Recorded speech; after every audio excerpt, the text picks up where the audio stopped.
Hey, what's going on guys, and welcome back to the channel. Now today what we're looking at is a 1996 Toyota Hilux Surf. And the reason that I wanted to do another Hilux Surf is because you guys seem to enjoy the last one that I did. And if you haven't seen that video, I'd really recommend checking it out, and I'll make sure to leave a link above. But anyways, getting back to this vehicle, this is going to look very similar to the third generation Toyota 4Runner that we got here in the US.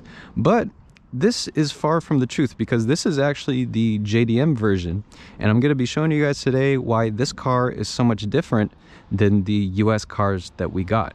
So if you're new to the channel, make sure to subscribe for more if you're looking for more car content just like this. And before we get into the video, I do want to give a huge shout out to Alex over at Ellis Motors JDM. And if you're looking to find more information about this car, I'll make sure to drop a link down below where you can go check out his current inventory. But with that being said, let's just get right into it.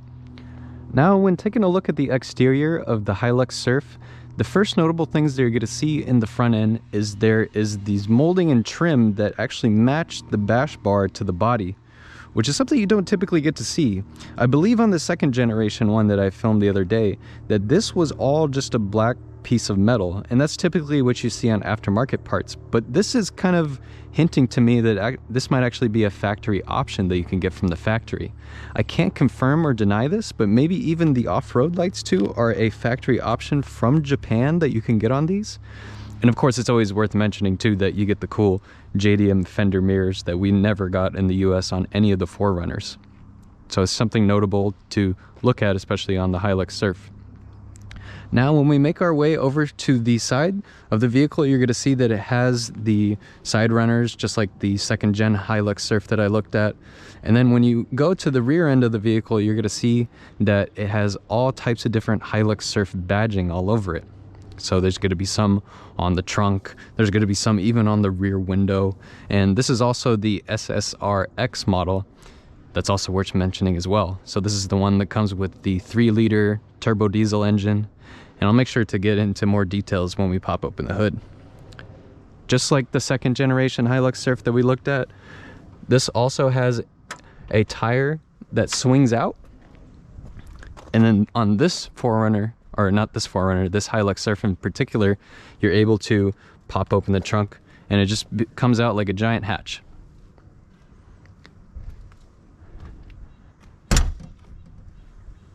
Got a really good spare tire in great shape.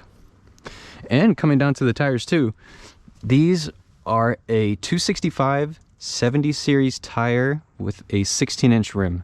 And these would probably look pretty familiar for any of the Toyota enthusiasts out here. This just looks like a regular set of 4Runner wheels, and I'm pretty sure they just kept that regardless if it's JDM or USDM. But a pretty common thing that you're going to see a lot of people do is, you know, lift these and put larger tires. And even on stock ride height, you have plenty of space in between that I'm willing to bet that you could probably run an 80 series tire with little to no issue. But again, maybe somebody in the comments can let me know about that. The rubbing issues might come into play on the front tires if you're going to run much larger tires. But the good news about these Hilux Surfs and these 4Runners is, since they're on a very similar chassis, that there's so much readily available information in case you ever wanted to lift this or kind of make it your off-road vehicle. But there's nothing wrong with it being stock as well. Still a very capable vehicle. And another thing worth noting, this one has got the factory option rain guards all over it. And especially here in the Pacific Northwest, I mean, this is almost a requirement. I mean, it just rained this morning, so that kind of gives you an idea of how often it rains here. And it's just nice to have, so you'd be able to roll down the windows a little bit and get some fresh air coming through.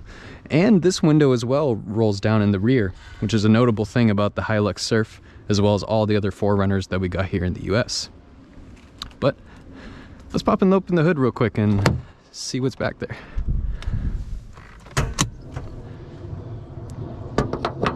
So when we pop and open the hood, we see that it's a really, really clean engine bay.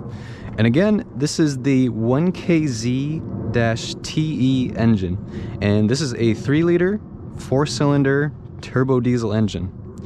And right off the bat, like I said, with the last Hilux Surf that we did, that this one looks very easy to work on. So if you're mechanically inclined, this could be something that you could easily do any sort of maintenance on. You know, I can't confirm or deny since I've never actually worked on a turbo diesel engine just like this, but again, you're getting the Toyota reliability here, and in this case this one is super clean. And another thing worth mentioning too is these cars actually come with 2 batteries, so it'd be very difficult to run out of juice, hopefully, but maybe that's just to keep the turbo diesel running. But let's hop in the interior, shall we?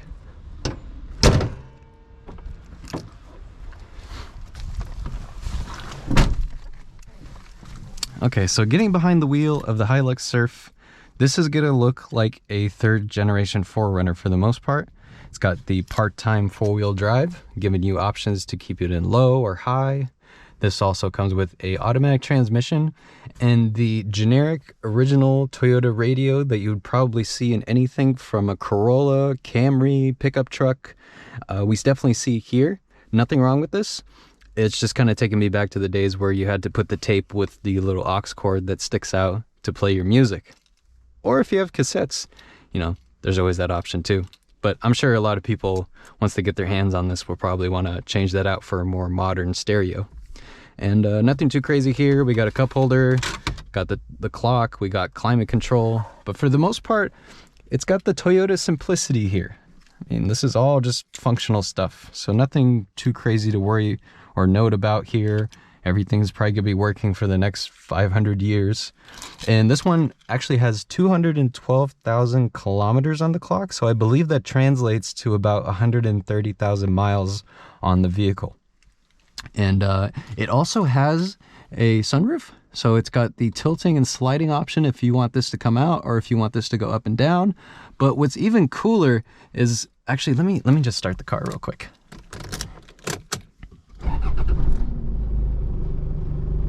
And if you're not used to, oh, I forgot it has the talk box. But if you're not used to a turbo diesel Toyota firing up, it's a very different noise versus a gasoline engine. Just something worth mentioning.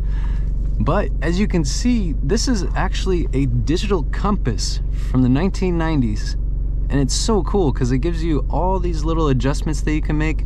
It tells you how cold it is outside. It tells you what direction you're going in, and you can turn this light on or off. Now, I haven't had too much time to tinker about with it because I don't want to mess anything up. But it's just something worth mentioning that in '96, this was something that came on the Hilux Surf. And it's actually really cool. But anyways, let's take this thing for a spin, shall we?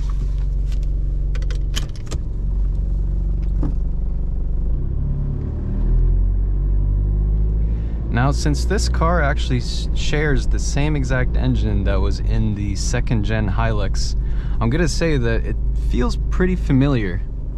So there's nothing wrong with going with the 2nd gen, but I will say that in terms of just like the interior design and a little bit more of the comfort, I think I would prefer the 3rd gen. This just feels a little bit nicer.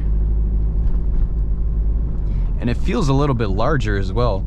I'm sure that there is a big increase to the wheelbase and things of that sort. It does feel a little bit wider than the 2nd gen. So that's just something worth noting. But again, you know, you can take that as a pro or as a con because it just feels a little bit roomier in here, which is quite refreshing. Drives really nice. But let's get out of these residential roads and take it onto the main street and see how it does. And for some reason, I feel like I can hear the turbo spool a little bit more in this one. But again, I'm taking it pretty easy. I'm going through some residential streets, so I'm not going to be absolutely hammering it.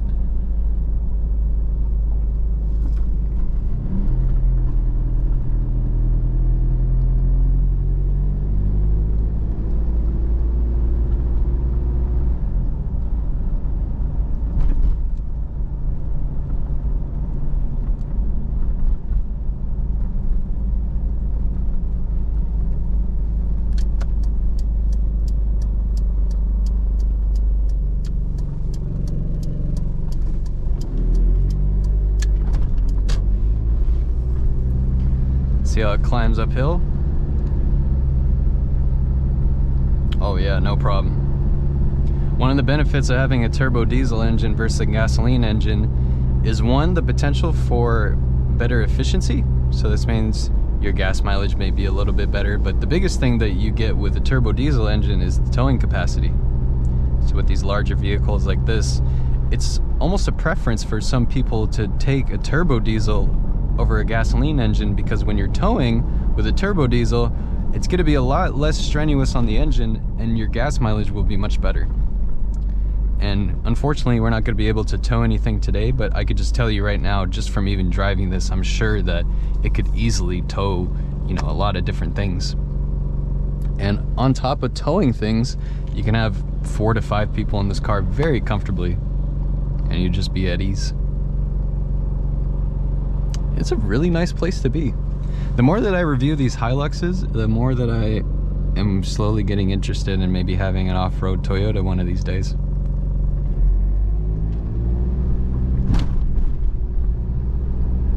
Transmission feels smooth, it sets right off, and it's very easy to drive. I mean, of course, with automatic transmission.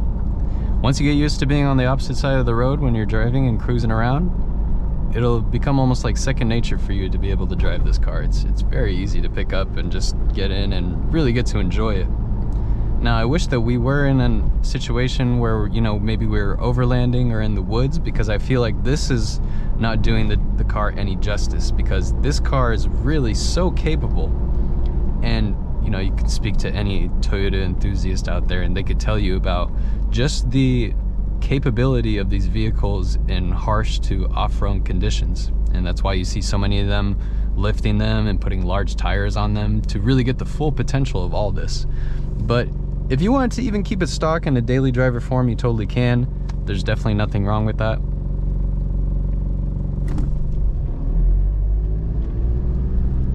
Overall, a very pleasant driving experience. And I'm really glad that I got to drive this today. So what do you think about the Toyota Hilux? Make sure to comment down below and let me know what you think. But I think we're going to end the video here for today. So if you haven't, make sure to like the video. And yeah, that's all I got. So I'll see you guys in the next video. Take care. Have a great day.